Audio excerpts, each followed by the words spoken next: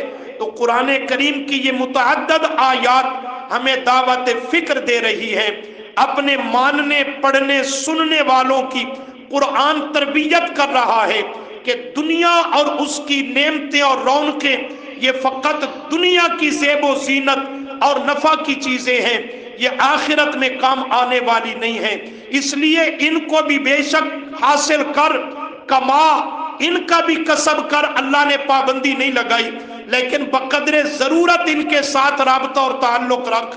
جو آخرت کی زندگی ہے وہ لامحدود، لامتناہی، ابدی زندگی ہے، تو اس کے لیے یہاں دنیا میں رہ کر کے آخرت کا سامان کرنا ہوگا، اور وہ سامان دو چیزیں ہیں، ایمان کی اول فکر کر، اسے خالص اور مضبوط بنا، اور اس کے بعد اعمال صالحہ، رب کی عبادت، طاعت و فرما برداری ہے، اس کے ذریعے اس کی خوشنودی رضا کو حاصل کر، تو یہ آخرت کی لامحدود زندگی کی دولت، جوہر اور خزانہ ہے کہ اس کی بنیاد پر آخرت میں وہ نعمتوں بھرا گھر، جنت کا گھر نصیب ہوگا۔ تو اسی کو فرمایا یہ باقی رہنے والی نعمت اور دولت ہے، اور دنیا اور اس کی نعمتیں وہ دنیا تک ساتھ نبھانے والی ہیں، اور وہ بھی کسی کسی کا، دنیا کی زندگی تک بھی ساتھ ہر کسی کا نہیں نبھاتی، کسی کسی کا، وگرنہ بھی دنیا کی زندگی باقی ہوتی ہے کہ یہ دنیا کی دولت بے وفا ہو جاتی ہے، ایسے ہی ہوتا ہے نا۔ وہ لوگ بھی دیکھے جاتے ہیں جو پیسوں سے کھیلا کرتے تھے، اور پھر انہی کو دیکھا گیا در در کی بھیک مانگنے والے۔ یہ تو میرے رب کے فیصلے ہوتے ہیں، وہ جسے چاہتا ہے جس حال میں رکھتا ہے، کسی کا رزق کشادہ کرے یا تنگ کر دے، یہ تو میرے رب کے اختیار میں ہے۔ اس کے یہ مقصود نہیں کہ قرآن کریم دین اسلام دنیا کمانے سے منع کرتا ہے، دنیا حاصل کرنے سے روکتا ہے، جمع کرنے سے روکتا ہے، نہیں میرے دوستو، یہ سب کچھ کرو، لیکن دنیا میں رہ کر دنیا کے بندے اور پجاری نہ بن جاؤ، دنیا میں رہتے ہوئے آخرت کی فکر اور اس دن کی نجات کا سامان کرنا، یہ ہماری دنیا کی زندگی کا، تخلیق اور پیدائش کا اصل مقصد ہے، اس کو مقصد سمجھنا ہوگا، اور دنیا وہ بقدر ضرورت ہے، اس کو ضرورت کا درجہ دینا ہوگا۔ اللہ ہم سب کو عمل کی توفیق عطا فرمائے۔